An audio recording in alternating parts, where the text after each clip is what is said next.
Okay.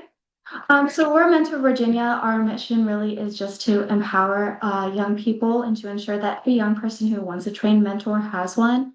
We do this through a variety of services. We do training, technical assistance, we do NQMS, and we previously worked with the AmeriCorps Vista as well. That's actually how I joined this program. And I know Tammy also used to be a Vista.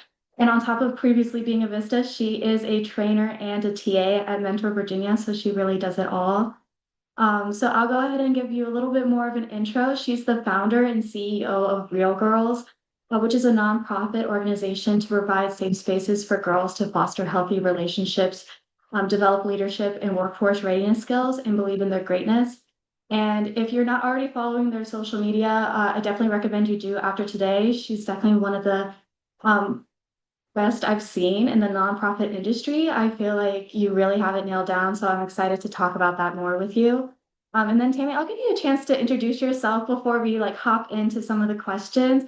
We are gonna do it kind of like I'm gonna ask questions, she's gonna answer, but do feel free at any point to also jump in as the audience and ask Tammy any questions. We will also have time at the end.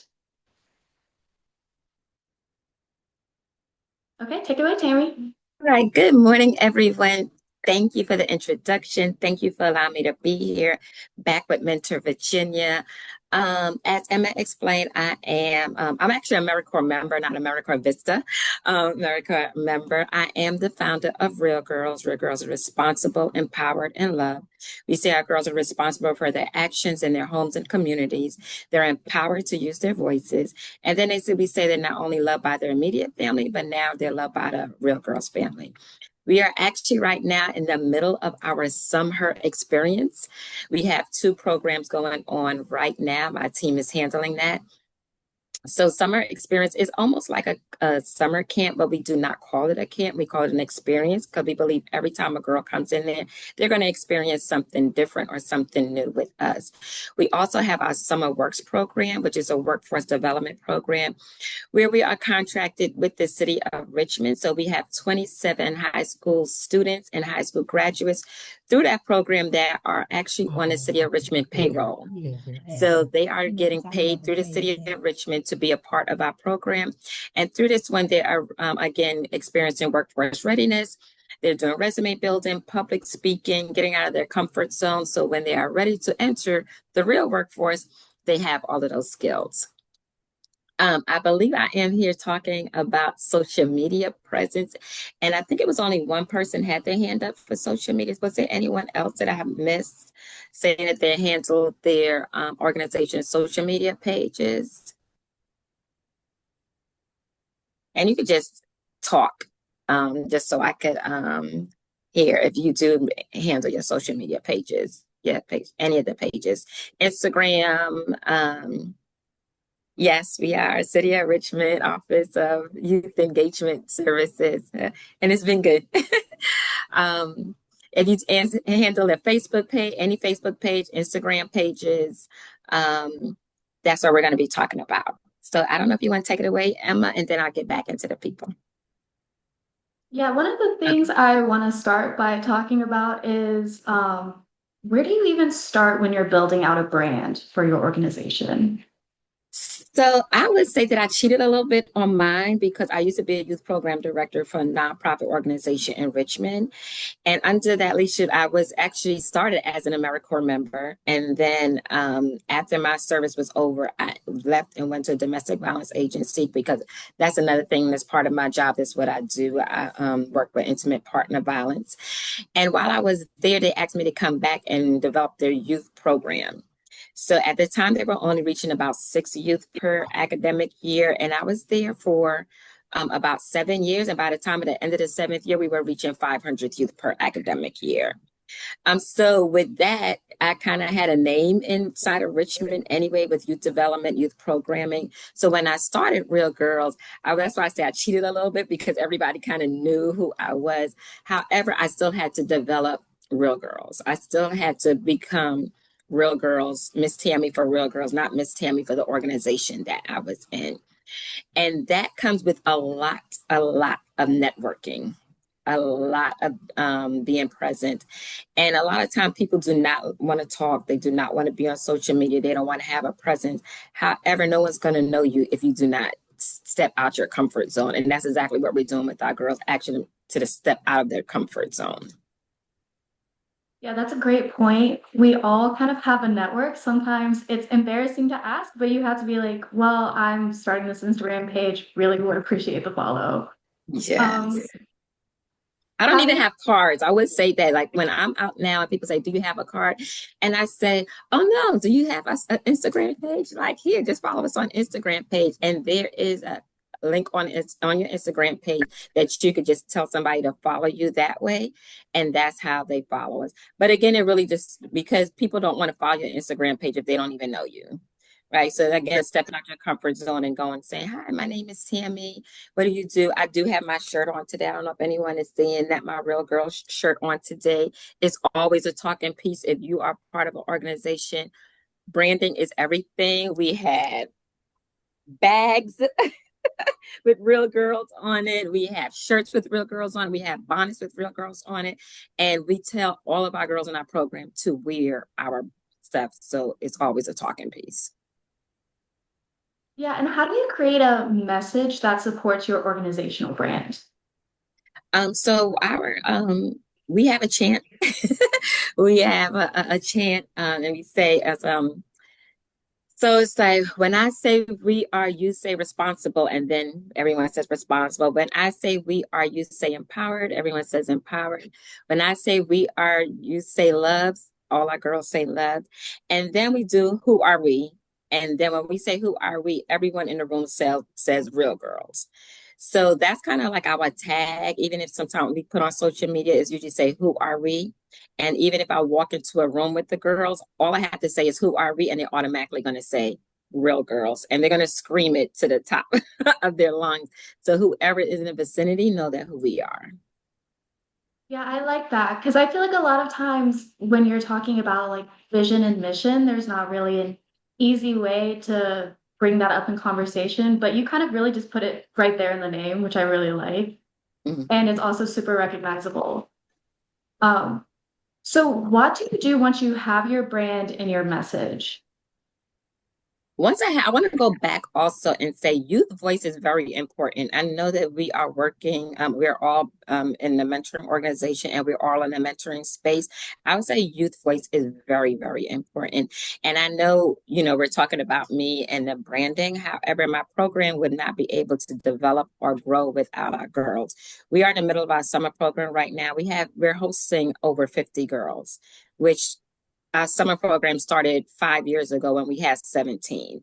And it's really because, yes, they love Miss Tammy, but it's really because we provide a voice and an outlet for our girls to actually bring girls in and say, "Hey, I'm a part of this really amazing program, bring them in." And that's another thing. That's how our program is growing. So I'm sorry, say your question again. Oh, yeah. Well, that's actually going to lead really into my next question. So I might come back to the question I just asked Okay. you. But you like had mentioned that what you initially were doing was like scaling the Instagram targeted towards young people.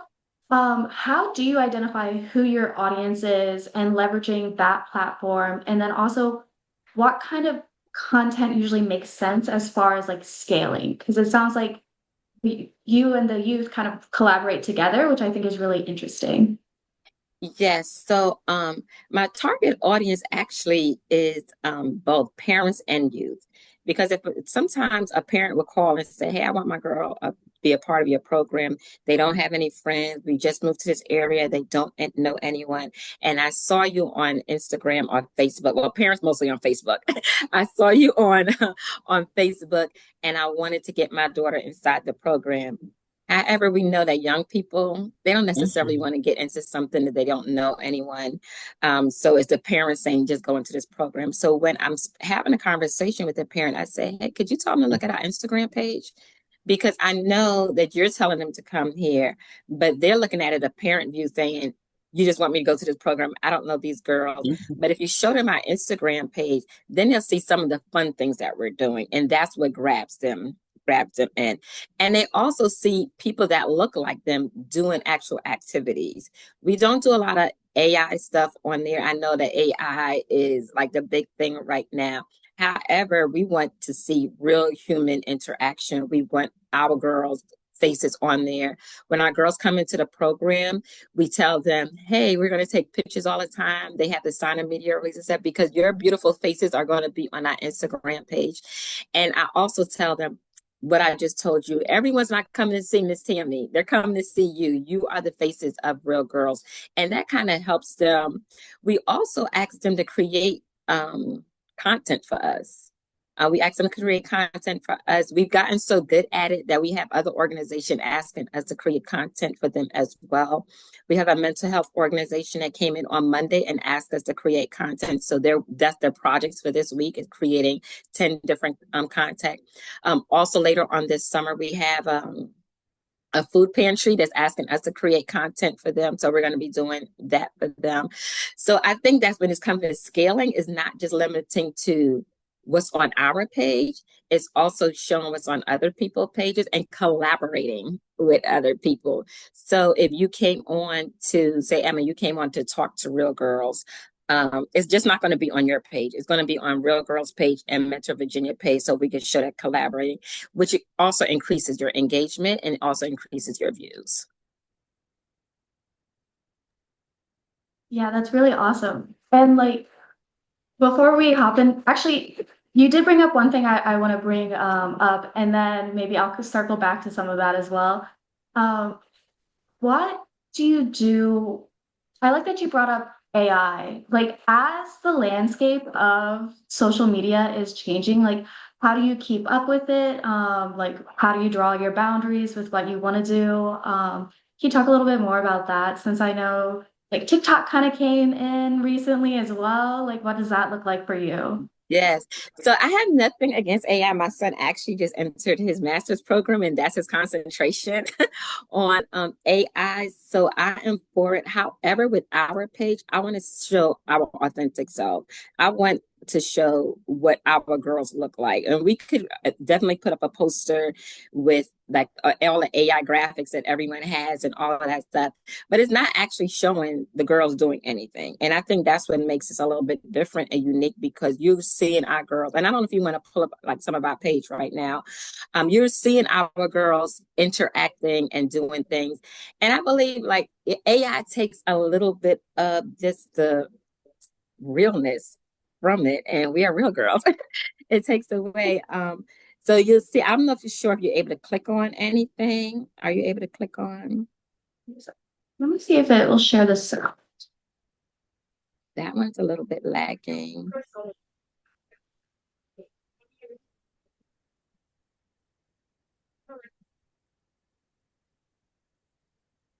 So it's a little bit lagging, but this was actually a TikTok challenge. I don't know if anyone's familiar with TikTok. There's a lot of TikTok challenges on there.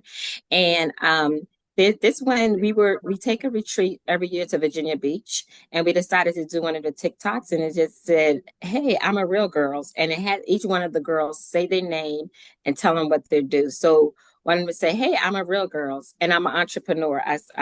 Hey, I'm a real girls, and I mentor elementary school students because that's part of our program. We mentor elementary school students. There's one girl that's always late. So one of her thing is say, "Hey, I'm a real girl and I'm always late." There's another one that says, "Hey, I'm a real girl and I'm always on time."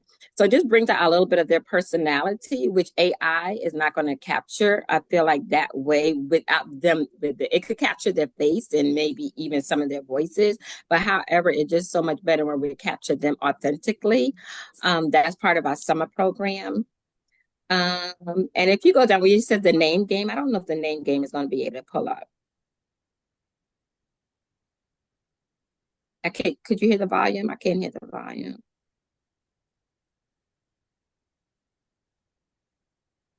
So this was actually just on this last week, and this one,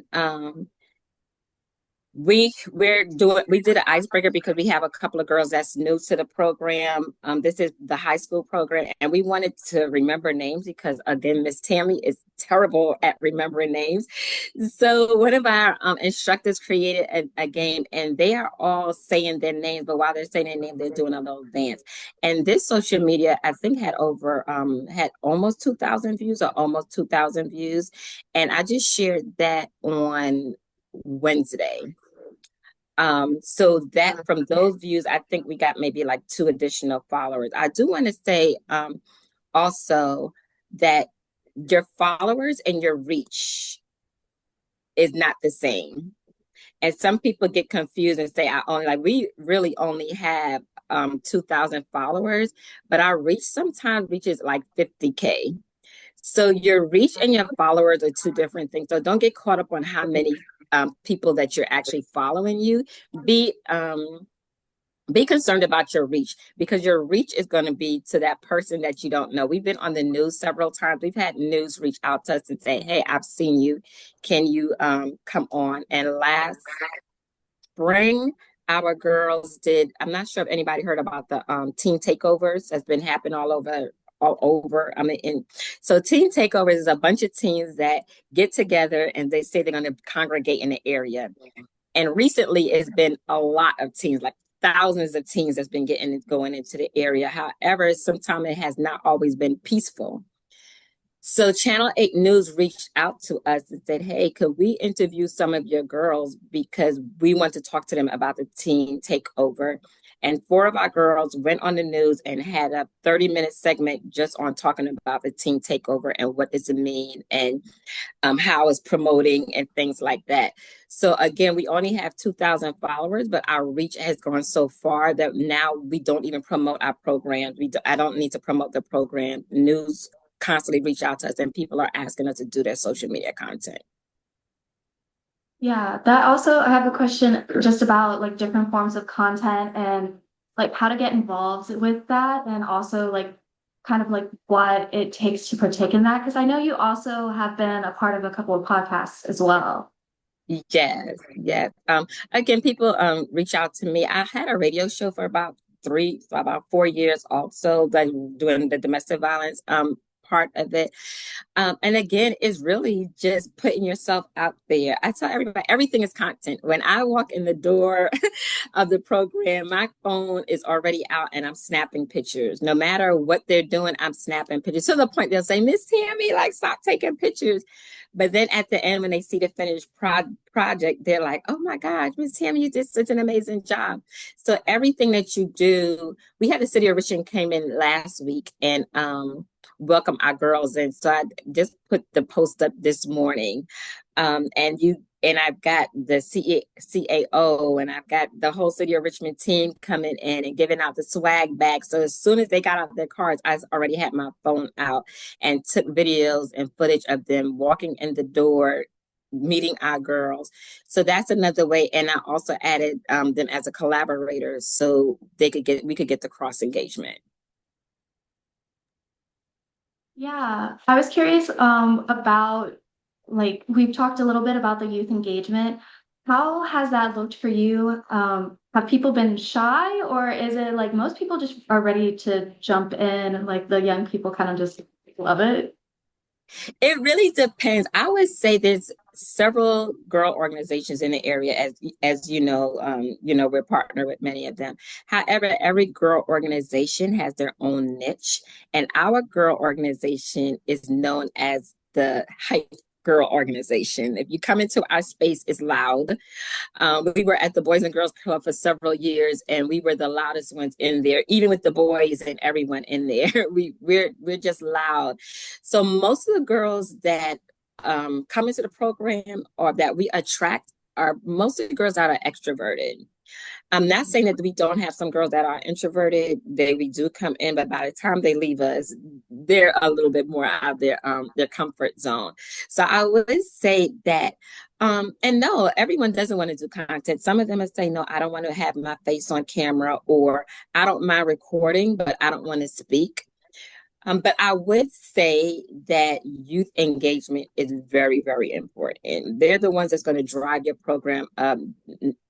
No, even though I am the founder, everyone doesn't want to see Miss Tammy unless it's an adult. Like this session, like there's adults that come in, and also you build that relationship with the youth that they trust you, so they feel more comfortable creating content when you're there. I think sometimes even as a youth mentoring organization, we feel like we're so up here, we're telling our kids what to do, but when you give them a platform to say, "This is your canvas, go ahead and do it."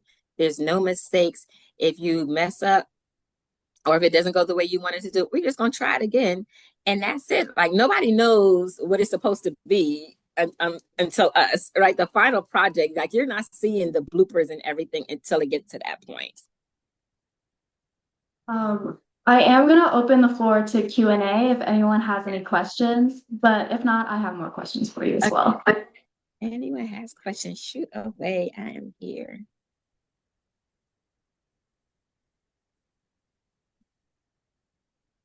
No questions, comments. Well, I'll take the first question and hopefully it'll get some people warmed up to ask more questions. Okay. As far as posting, I know that you guys, like, especially right now, are probably getting so much content through the summer camp. But how often are you posting? Like, is there kind of a gauge you have in mind just to keep people aware of who your brand is? In the summertime, we post every day. But I know some content creators say they post at a certain time every day. I post when I have the time, but it will get posted every day. Like I said, this morning I posted about 6 a.m. That's just because I was up and I had it ready. Today I might post like later on this evening. It really depends on when it just hits me or when I'm able to put it together. Yesterday, I posted a little bit earlier because we started the middle schoolers. That was their first day. And we had one of our middle schoolers just talk about like how her first day was and how excited she was. So that was easy. There was no editing that I had to do. I just we just recorded her and I was able to upload that. There's other ones like the one I did this morning that took a little bit more because I had to make sure that everything flowed the way I wanted it to flow, cut out things. Because again, I'm taking pictures and videos of everything. We don't want everyone looking how they want to look because they do tell me that I take pictures like a mom. I take mom pictures, but they say mom take a picture and say, "Oh, you look so beautiful," and the girls are like, "My eyelash wasn't on," or something like that. So I try to take out those, but typically I post every day. During the year, our mentor leadership program, that is an 8-month program. Um, that varies because it really depends because we have so much activity going on. There's some content that has even not have been posted only because I just haven't had the time to post it. But if it's something that's really good, it definitely is going to get posted. Does your Tanya program has a include any sessions on the pros and cons of sex? We definitely do. We actually, this summer, we have a 3-day podcast program going on that's going to talk about the do's and don'ts of social media. It starts next Wednesday. So they're gonna be doing drone production, video production, social media production, and it starts next Wednesday and it'll be the next 2 Wednesdays after that, and it's the all-day session. It goes from 10:30 to noon, and then the next session is from 1 to 3, and definitely the pros and cons of social media. I see Kim with your hand up. Hi, Good morning. Tammy. Thank you so much for being here. This is great information. I am at University of Richmond and I work with our students to help them join as mentors in different programs. So this is really interesting and we often get requests from organizations to help with social media. And so I'm kind of listening out for ways that our students might participate in that. And I know one of the things that often comes up, and I was a little bit late. Of course, my laptop decided to update right when you were starting. So you may have talked about this in the first 10 minutes, but safety protocols. I know that oftentimes that is some of the concern of our partners is having minors on social media and trying to put those guardrails up to make sure that they are protected in that space. And so I just wonder how you address any safety concerns that the girls may have or that their parents may have about them being having so much exposure that they, it's awesome that you are getting, like you said, the followers and the reach and the cross-pollination with other orgs. And that also means that they are out there a lot. Their faces are out there a lot. And so I just wonder how you address that with the girls and their parents. Now that's a good question. First, the first thing a part of our application is a media release. So parents have to sign the media release.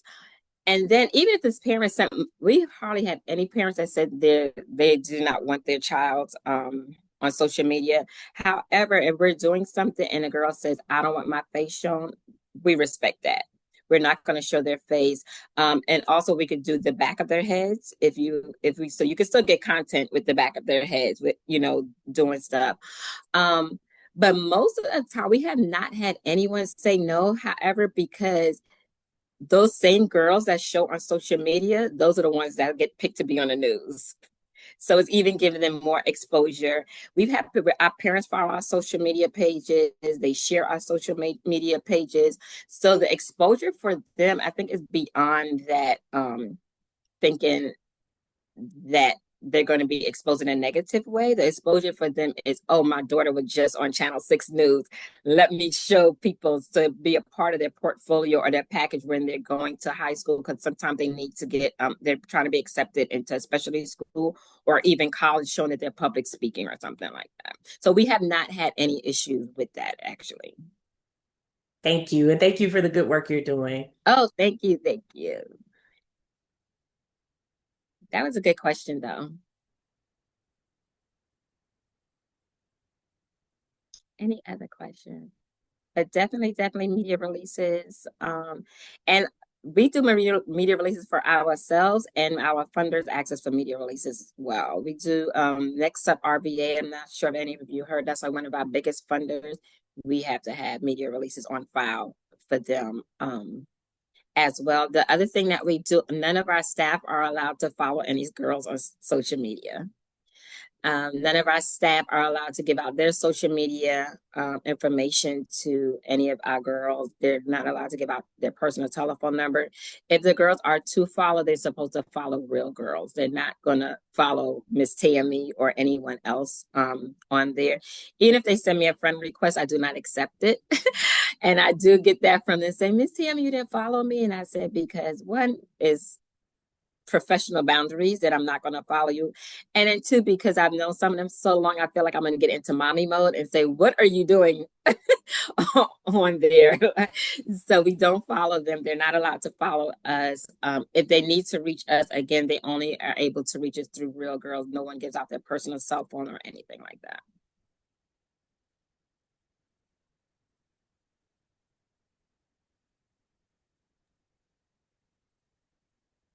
I do have a question as well, kind of like going back to the audience. Do you use your social media also as a way to recruit mentors, or is that kind of something that you keep completely separate? I do it, but again, now we've been kind of like so popular in this area that we don't have to recruit too much. Like people automatically come to us and say, can I be a mentor? Can I be a part of the organization? Right now, like I said, we have 50 girls, and our program already started. And last week, we've had requests for at least about 12 additional girls to be a part of the summer program. And I had to say no. We've had people just reach out and like, our application closed in March. And I tell them to send me a direct email. And that's how we send an email just inviting them into the program. Only because if we had it on social media, that part, if we do have it on social media, it'll just be too much. And I'm really soft. I hate turning people away. So we don't advertise that much like that part on social media, just because we don't have the capacity, which is a good thing, but not a good thing, right? Yeah. Any other questions?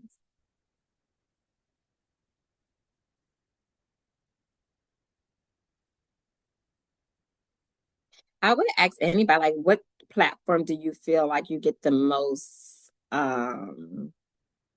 the most coverage or the most attraction? Is it Instagram? Is it TikTok, or is it Facebook? Is anybody on all three, and which one gets the most engagement?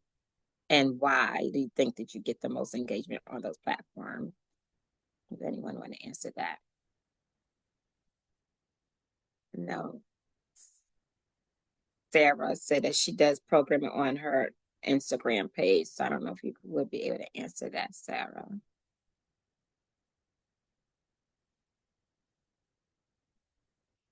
Hello.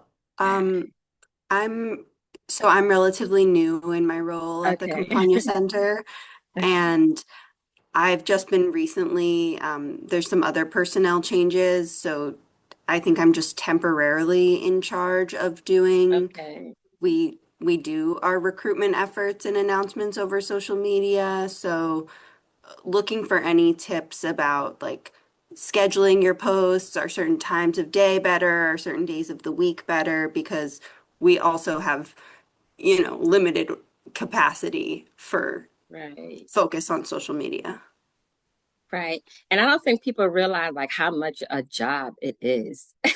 Like just really, you probably really just need a social media person just to handle that, because it is a task. I don't have scheduled posts, but I do know content creators that say that they do scheduled posts. I don't. I just, whenever it hits me, that's when it does.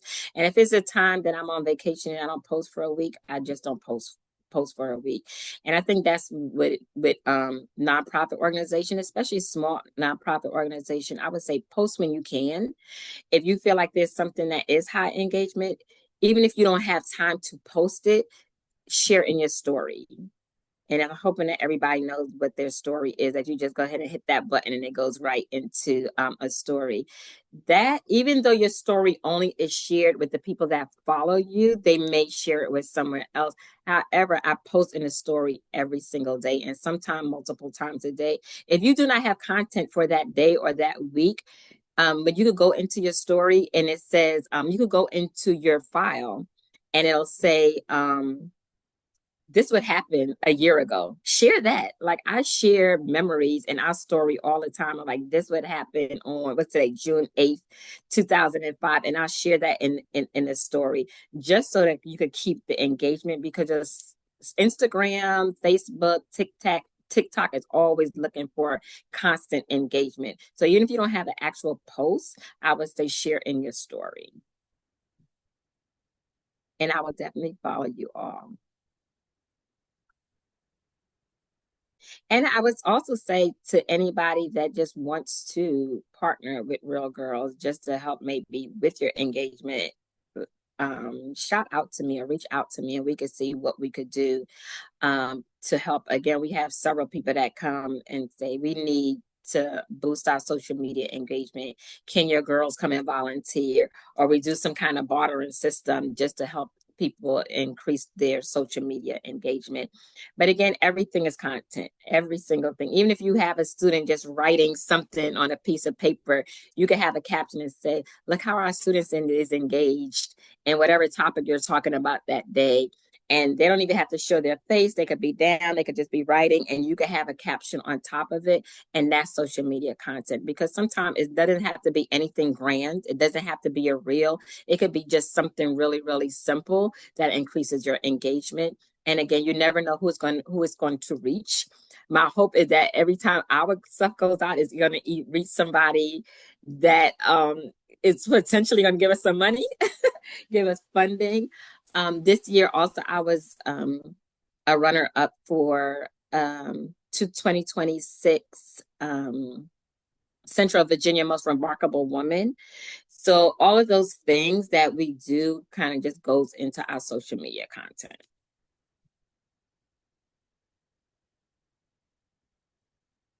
And I would say our biggest engagement is on Instagram. We do have a Facebook page. TikTok, I do not post as much, which I probably should, because TikTok is where the younger people are. And last year, I had said I was gonna have the younger people take over the TikTok page, but we've gotten so busy. So Instagram is our highest engagement currently. And the other thing that I would say, even though I handle our social media page, is to get young people on your staff. My staff is full of 20-year-olds. We have a young lady that just received her doctorate, Dr. Brown, and she's 26 years old. So we keep people that's around that age that's able to get the get content. They know whatever trends that's going on, and she could bring it into the program and say to the girl, "Hey, there's this trend that's going on." Or the girls that have something and they say, "Let's go ahead and post it." So I would say get a younger team. It's doing your social media content as well.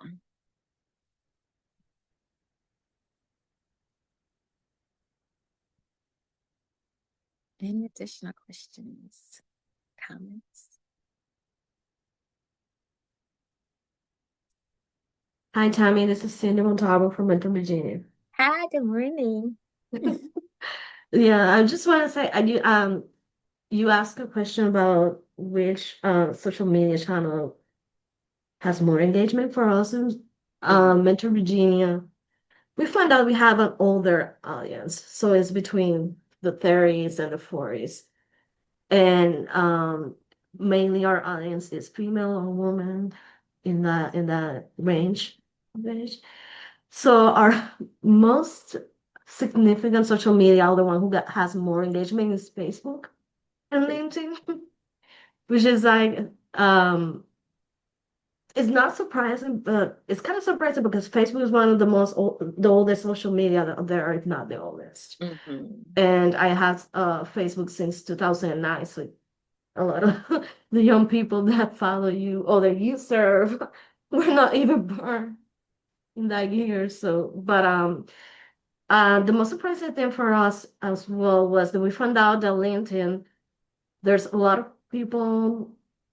It's a social media that's for professionals mainly and for people looking for jobs. For some reason, whenever we post something about our board of directors or our staff members, it has a lot of engagement on LinkedIn. So that's why we keep LinkedIn because it's where we find that we can get engagement maybe from people who can support us or Right. or who are from organizations that have foundations that can also maybe, hear about us and support us. Instagram, I realize it's more about videos or reels. We don't do a lot of videos or reels. Most of our graphics, just a picture and text. But we still have a lot of engagement in Instagram. It's just as for younger audience. So that's different. And TikTok, let me tell you something about TikTok. We have TikTok, but we haven't figured out how to tackle algorithm in TikTok or whatever. So yeah, I was gonna ask you what was your approach to TikTok? Because TikTok is like something very different from the other social media. It is. And thank you for sharing it. And I think you're right. LinkedIn is for like the older business professionals, like your funders and everyone's. And so it's a whole different content that you're going to share there. Facebook is for older people, parents. I don't think that any of my girls is on Facebook. And even if we said it, we did a would you rather actually last week. And it said, would you rather Instagram or would you rather TikTok? And majority of the girls went over to TikTok because Instagram is even too old for some of them. They think older people is on Instagram as well. TikTok again, like we're still navigating that. My engagement probably would be more on TikTok if I actually went over a TikTok and posted. I think with anything, the object is just to post more. Right, just post more on any of the outlets. There's actually on TikTok and Instagram that you could cross post at the same time, that you could post and it'll go to both of them at the same time. You could do that. The other thing that I would say is, again, get a younger person on your team. Get a younger person on your team that's going to be able to navigate it. Last year, our 20-year-olds handled TikTok. That we had a bigger summer team last year, but I would say get a younger team just to handle a TikTok, because TikTok is like a lot of trendy stuff. So if you don't have a young person that's really trendy, that's where it's going to be. I also say, even when I do trainings for Mentor Virginia, I say that I eat, sleep, and drink young people, right? if you are in a mentoring organization, if you are working with youth, you should be eating, sleeping, and drinking young people. Even if you're not, like, I listen to their music so I can know what they're talking about. So if they're saying something, I'm able to say, hey, do you know what that song actually means? Like, I'm listening to it. If they talk about something, for an example, during our weekend program, everyone kept going around and saying, Miss Tammy, you're the birthday. Miss Tammy, are you the birthday? Miss Tammy. And I was like, what are they talking about? Like, what is this birthday thing? So I took it upon myself and went online and say, what is the birthday like? And then I had this whole thing. So I came back later on that day and created a post. It gave really high engagement. Our girls came back and was like, Tammy, Miss Tammy, you really are the birthday because you found out what it was. Be relatable to the audience that you're working with. And I know that was a long thing, but again, that's what my suggestion on any platforms you are. LinkedIn, you already know your target audience. TikTok is a different audience. Facebook is parents, and Instagram is kind of like that in between stage. I would say maybe like 2030s. I hope that answered your question. Yeah, thank you. Do you guys also do like those trends on TikTok that are like, what is your walking song or things like that, and you incorporate it to your brand or not? I'm Because so there's a lot sorry. of Say that trends. again. There's a lot of trends and challenges that I've seen on TikTok where they're like, what is your walking song or it's not like challenges, it's like trends, and then some orgs kind of like incorporate that to their brand. Is that something that you do or not? We do challenges, we do trends. We do both of them on TikTok and Instagram. Again, we just have a staff person because I don't know all of the trends and stuff. Like the birthday was a trend. The one that you saw with everyone saying their name, that was a trend. We have several trends that they'll come in and say, hey, Miss Tammy, can we do this? Or I'll just tell them, or just do it. And that's how it is. But again, like I said, it has to be like a younger person that's able to spearhead all of that stuff. Thank you, Tammy. You give me a lot No of ideas. We do Yeah. have a younger person, Emma. Okay. I How don't know if I social media count savvy is anymore. it? But And I'm then, thinking our ambassadors or youth ambassadors can be, yeah. uh, a group of people that can take care of TikTok for us because they're younger. Yes. Yeah. And I would just say, like, just ask them and do it. Say, I mean, you don't even have to tell them the trend.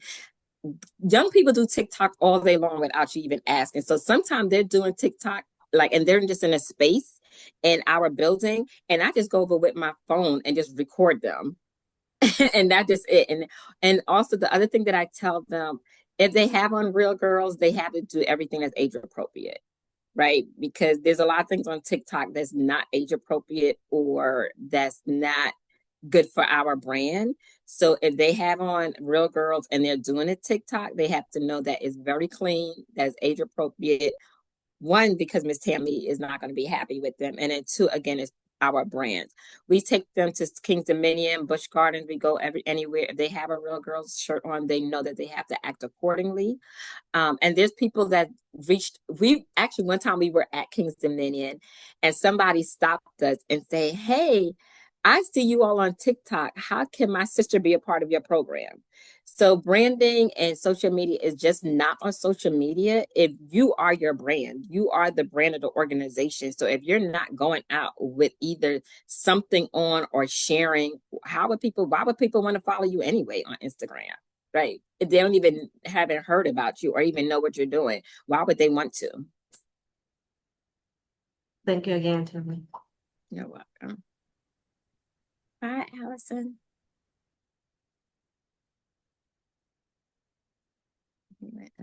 So TikTok drives her crazy. Yeah, the cross posting is really good.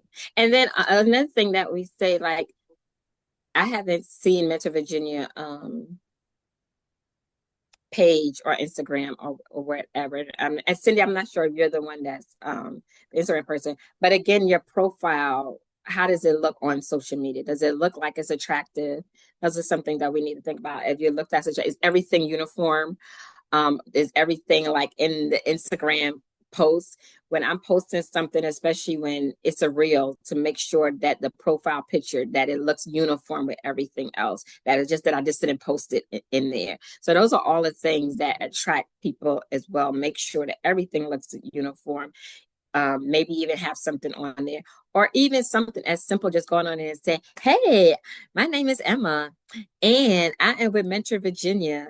What would you like to post? What would you like to see us posting? And then do things like that, and then be consistent with it. And that's mostly how your Instagram, any page, is going to grow, is being consistent and just showing up. If before I started doing a lot of stuff with Instagram, people was like, they don't even know you, Tammy. Like, they didn't know it. So I would go on there every once in a while. I was like, hey, y'all, it's Miss Tammy. Remember to sign up for our summer program. Hey, y'all, Miss Tammy. I'm just stopping in to say hi to y'all. We need donations. Let people see who you are as well, because they're connecting. That nobody wants to just see posts all the time without knowing who's behind the post.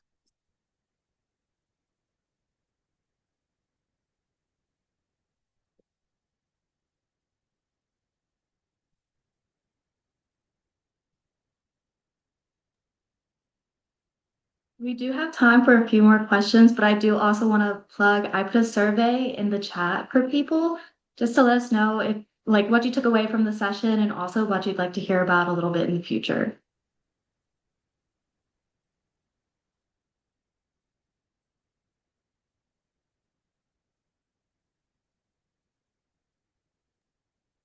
Tammy, I have a question for you actually. Sure. I know you said that you kind of started off like with a little bit of like a cheat code because you had been working in programming, but how long did it really take you to feel like you were getting consistent engagement on your social media? Oh, it took a while. I know the first year, like, I did not know what I was doing. I was posting just because I was posting, without a real strategy. And again, my page was not looking uniform. You know, if you're just posting with posting and your page is not looking uniform, nobody wants to come to it. And I started following different influencers and seeing what they post. I started reaching out to other people and just tagging people again. Like, if there's just like I said, if you was making a post, Mentor Virginia was making a post, tag other mentoring organizations in your post. You can tag Real Girl, tag all the organizations that's under there, like there's, Girls for a Change, Pretty Purpose. Tag them so they could also start sharing it. Because if you're only sharing it to your audience, no one else is seeing it, right? And if you can, and I mean, you can't cross collaborate on everything, but if you're tagging other people, like this morning post, it tags the Office of Community Engagement. I tagged Next Up. I tagged, we went to the escape room, so I tagged the escape room. Anyone that's in part of that picture was tagged in that post. If there's something really, really big that I wanted to, I'm going to tag the news also. I'm going to tag ABC, CBS, everybody, because I want someone else to see it besides them. So I would say maybe like about 2 years after the second year, that's when I started actually seeing our engagement increasing.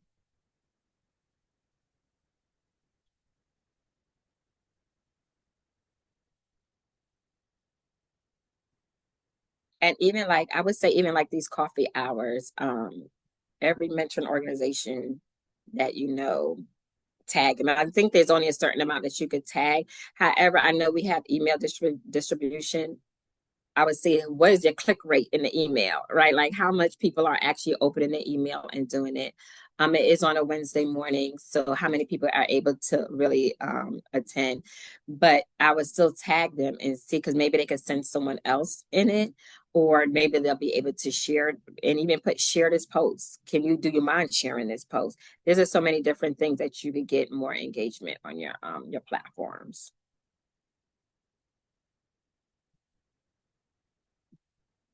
Yeah, I have a question for everyone else who's kind of on the call. I know we're kind of a mixed bag here, but where does everyone feel like they are in their social media journey? Is there anyone else here who's like feels like they're an expert, or are we all kind of more towards the beginning, maybe kind of intermediate? Just to kind of get a gauge. And feel free to come off mute. You don't have to do the chat. I feel like sometimes the chat takes forever.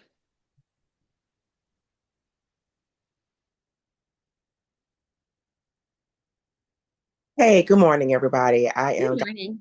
I am Dr. Parker. I am here just to support Mentor Virginia. And listen, social media is something else, y'all. I would say I'm intermediate advanced. I am learning to post more.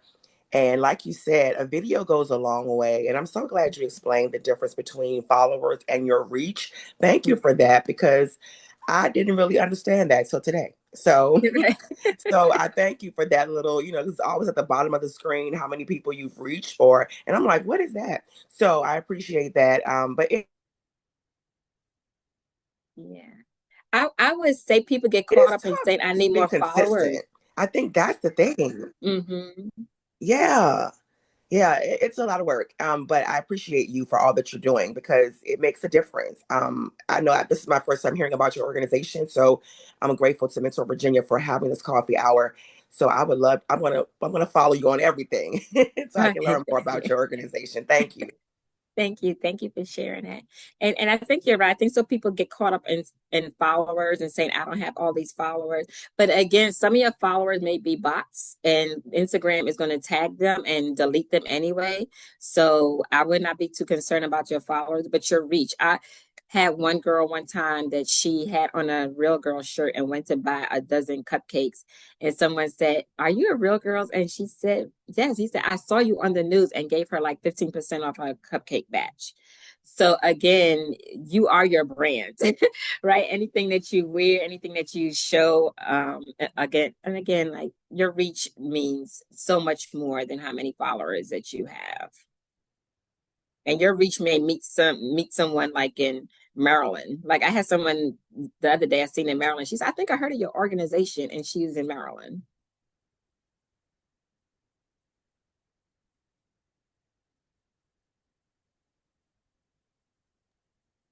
Okay, we have 5 minutes left. So again, I'm just gonna plug the survey because we really do appreciate the feedback. And Tammy, if you want to, do you want to drop your email into the chat in case Yeah, I anyone can put wants my to email. reach you? I did put Instagram in there, but I can put my email. And Sarah also has the right idea. You guys, we're talking about social media. If you want to plug your social media, feel free to include that as Yeah. well. And I put in my telephone number in there. Our telephone number, you could call or text it. That's the Real Girls number. I usually tell people like text is probably the easiest way to get to us. But you could call or text that number. Well, thank you so much, Tammy. Tammy's going to be back next month as well for coffee hour Yes. to discuss some more topics. And hopefully in the future, she's going to bring in some of her partners across Richmond and across the state of Virginia to discuss some other areas of expertise. So yeah, thank you all for joining us, and we'll talk soon. Thank you for having me. Enjoy your day. Thank you.